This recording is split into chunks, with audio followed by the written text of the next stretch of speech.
আসসালামু আলাইকুম বন্ধুরা, কেমন আছেন সবাই?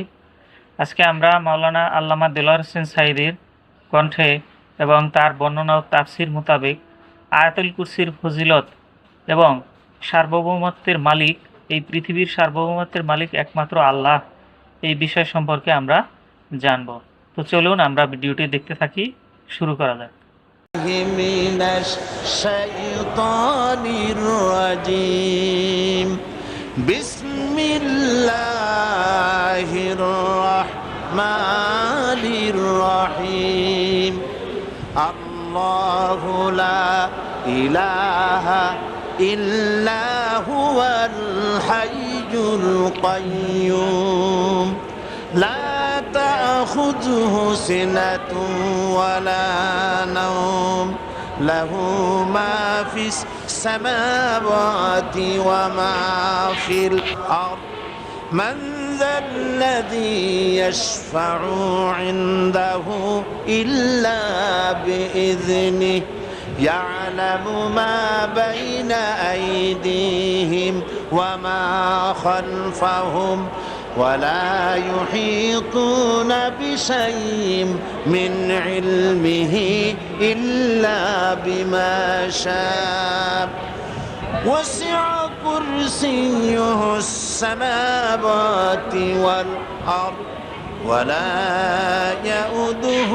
حفظهما وهو العلي العظيم صدق الله العظيم সবাই বলেন সাদাকাল্লাহুল আযীম। আয়াতুল কুরসি, আগে এটার অর্থ করে নিই। আল্লাহু লা ইলাহা ইল্লা হুয়াল হাইয়ুল কাইয়্যুম। আল্লাহ হচ্ছেন তিনি যিনি ছাড়া কোনো ইলাহ নাই, যিনি সার্বভৌমত্বের একমাত্র মালিক। লা তাখুযুহু সিনাতুন ওয়ালা নাওম, যাকে ঘুম এবং তন্দ্রা স্পর্শ করে না। লাহু মা ফিস সামাওয়াতি ওয়া মা ফিল আরদ, আকাশ ও জমিনে যা কিছু আছে সবই তার। মান যাল্লাযী ইয়াশফাউ ইনদাহু ইল্লা বিইজনিহি, কে আছে এমন যে তার কাছে সুপারিশ করতে পারে তার বিনা অনুমতিতে? মা বাইনা আইদিহিম ইয়ালামু মা বাইনা আইদিহিম ওয়া মা খালফাহুম, তিনি সবার অগ্র পশ্চাৎ এর সব কিছুর খবর রাখেন। ওয়ালা ইউহিতুনা বিশাইইম মিন ইলমিহি ইল্লা বিমা শাআ,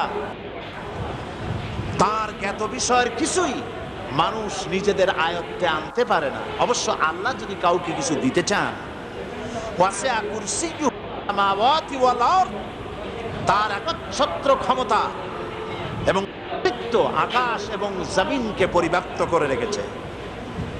ওয়ালা ইয়াউদুহু হিফযুহুমা ওয়া হুয়াল আলিয়্যুল আযীম, আর আকাশ এবং পৃথিবীর রক্ষণাবেক্ষণ করতে গিয়ে আল্লাহ পাক মোটেই ক্লান্তি বোধ করেন না, আর তিনি হচ্ছেন এক মহান শ্রেষ্ঠতম সত্তা। বলি সাদাকাল্লাহুল আযীম। আয়াতুল কুরসি, এই আয়াতটি আয়াতুল কুরসি হিসেবে পরিচিত। কি নামে পরিচিত? আয়াতুল কুরসি।